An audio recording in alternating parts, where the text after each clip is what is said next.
Hello বন্ধুরা, কেমন আছো তোমরা? আশা করি সবাই ভালো আছো। ভারতী ভিলেজ ব্লগে সবাইকে স্বাগত জানাই। তো বন্ধুরা, আমার শরীরটা সেরকম একটা ভালো নেই। আমার তলপেটে ব্যথা করছে, আমার লিভারের কিছু প্রবলেম আছে, যার জন্য আমার অপারেশনের জায়গায় আমার ব্যথা করে, আর তলপেটে ব্যথা করে, আর ইনফেকশন আছে শরীরে, মানে যে বাথরুমের নালিতে ইনফেকশন হয়েছে, আর সিস্ট আছে, যার জন্য আমার প্রচণ্ড আকারে ব্যথা করে, কিচ্ছু খেতে পারি না। তো শরীরটা যাই হোক 15-20 দিন ধরে খুবই খারাপ চলছে। এক সপ্তাহ পর পর আমি প্রত্যেক দিন ওষুধ নিয়ে আসি। তো ওষুধ ফুরিয়ে গিয়েছে, ওষুধ আনতে হবে। তো বন্ধুরা, আজকে আমি সব বিছনা কাঁথা সবই আমি গুছিয়ে রাখছি। ঘরটাকে পুরো খালি করতে হবে, যেহেতু আজকে আমার খাট আসবে, সেই জন্য। তোমরা তো দেখেছো আমি খাটে শুই না, আমি নিচে শুই। তো এই গদিটা না, মানে এখনও কেনার পরের থেকে এখনও রোদ্দুরে দেওয়া হয়নি। তো প্রত্যেক দিন রাত 2টোর সময় আমার ঘুম ভেঙে যায়। তারপরে দেখি কেমন যেন একটা পোকায় কুটকুট কুটকুট করে আওয়াজ হয়। তো আমি বুঝতে পারি না যে কোথায় আওয়াজ হয়। তারপরে ভালো করে দেখি যে ওই সোফা না, মানে এই যে গদিটা আছে, গদির ভিতরে কিছু একটা পোকা আছে, সেই পোকাতে কুটকুট করে। কিন্তু আবার আমি দেখি কিছু না, কারণ এর মধ্যে তো গদি তো না, এক টাইপের স্পঞ্জ টাইপের, যের ভিতরে পোকা হওয়ার মানে কোনো মানেই হয় না। তো সেই জন্য ভাবলাম যে আমি রোদ্দুরে দিয়ে দিই, কারণ আমার ঘরটা যেহেতু খালি করতে হবে। তো আমি আর আমার ছেলে মিলে দুজনে রোদ্দুরে দিয়ে দিলাম। আর এত নোংরা বেরোচ্ছিলো এর ভিতর দিয়ে, মানে খালি ধুলোবালি বেরোচ্ছে। তো আমি আমার ঘরটা, যাই হোক, গদিটা আমি বাইরে বেরো করে রেখে দিয়েছি। দেওয়ার পরে আমার শাশুড়ি মা বাড়ি নেই, মাঠে গিয়েছে বেন্ডে তুলতে। তো আমি আমার শাশুড়ি মার বেডটা আমি গুছিয়ে দিচ্ছি, কারণ সকাল সকালে চলে যায়, তো ওই 5টা 5:30টার দিকে চলে যায়। তো আর সেরকমভাবে বিছানা গুছিয়ে রাখতে পারে না। তো আমি সব কিছু গুছিয়ে পরিষ্কার করে রেখে দিই। তারপরে আমার এই ঘরটা আমি পরিষ্কার করে রাখছি। তো বন্ধুরা, প্লিজ তোমরা সবাই সাপোর্ট করো। তোমরা যদি সাপোর্ট না করো, তাহলে পরে আমি কোনো সময়ের জন্য ভিডিও বানাতে আমার মন করে না। কারণ তোমাদের এক একটা মানুষের এক একটা ভিউ, এক একটা ওয়াচ টাইম আমার কাছে অনেক গুরুত্বপূর্ণ। কারণ আমার একটা, যখন আমি দেখি যে আমার আগে 0 ভিউজ আসতো, যে একটা ভিউ যদি মানে আমি দেখতে পাই, আমার যে মনের ভিতরে কতটা আনন্দ হয়, তোমাদেরকে বলে বোঝাতে পারবো না। আর তোমরা যদি আমার ভিডিওটা যদি দেখো, আমার খুব খুব ভালো লাগবে। আর তোমাদের ভিডিও আমি আশা করি আমি দেখব, কারণ তোমাদেরও আমি সাপোর্ট করব। সেই জন্য কমেন্টে সবাই জানাবে যে আমি কার সাপোর্ট লাগবে, কারণ কমেন্ট ছাড়া তো আমি বুঝতে পারবো না আর ভিডিও তোমরা মানে দেখছো কি দেখছো না, কারা কি দেখছো আমি তো বুঝতে পারবো না। কমেন্ট করলে পরে আমি বুঝতে পারবো যে না, কে কে আমার ভিডিওটা দেখছে। তাহলে আমিও তোমাদের চ্যানেলে গিয়ে আমিও দেখবো তোমাদের ভিডিওগুলো, তাতে আমারও খুব ভালো লাগবে। আমিও সাবস্ক্রাইব করে দেবো চ্যানেলটা, তোমাদের পাশে থাকবো। তো আমি কাজটা সেরে আমার ঘন ঘন একটু জল পিপাসা লাগে। তো আমি সকালবেলার থেকে আমি জল খেয়ে যাচ্ছি। তো তারপরে বন্ধুরা, এখানে আমার ড্রয়ার লাগানো নেই, যেহেতু এখন নতুন নতুন বানিয়েছে। তো ঘরে তো তোমরা বুঝতেই পারছো, আমার কোনো কিছু গুছানো নেই। ওই মানে রং টং কিচ্ছু করা নেই। তো কোনো রকমভাবে মানে আমাদের বাড়িওয়ালা বাড়িতে এসেছিলো, তারপরে একটু সাদা চুন না কী বলে, তাই দিয়ে হাতে মানে ঘর রং করার চেষ্টা করছিল, কিন্তু হাতে একটু ফোস্কা পড়ে যায়, সেই জন্য আর রংটা করতে পারিনি। তো সেইভাবে অর্ধেক অধুরা মানে রেখে চলে গিয়েছে।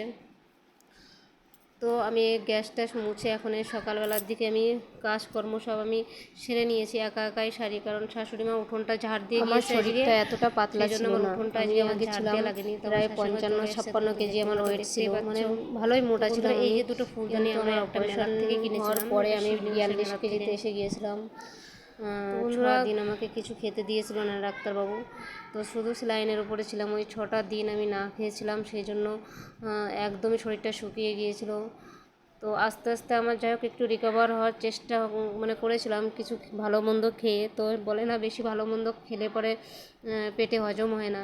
তো বিড়ালের পেটে বলে না, ঘি ভাত হজম হয় না। তা আমি এখন বিড়াল হয়ে গিয়েছি, যে আমারও এখন ঘি ভাত, মাছ মাংস আমার কিচ্ছু সহ্য হয় না। তো যা খাই তাই আমার মানে গ্যাস হয়ে যায়, কিচ্ছু খেতে পারি না। তো কিছুদিন আগে কি হয়েছিল, আমি এক ধারেতে খাসির মাংস হোক, পোলট্রির মাংস, মিষ্টি সব একবারে খেয়েছিলাম। খাওয়ার সময় আমার কোনো রকম মনে হয়নি যে আমার গ্যাস হয়ে যাবে, কিংবা আমি এতটা শরীর খারাপ হয়ে যাবে, আমি বুঝতেই পারিনি।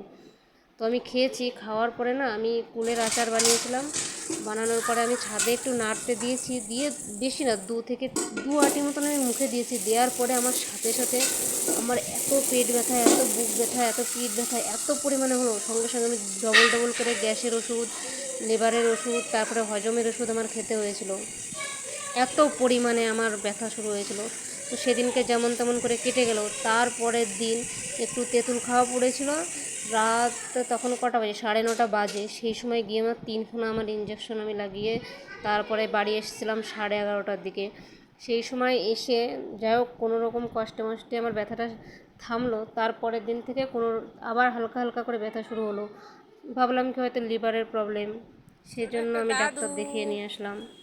তার দেখতে পাচ্ছ বন্ধুরা, এটা হচ্ছে আমার, এই যে আমার ছোট একটা পুচুমনা। কেন?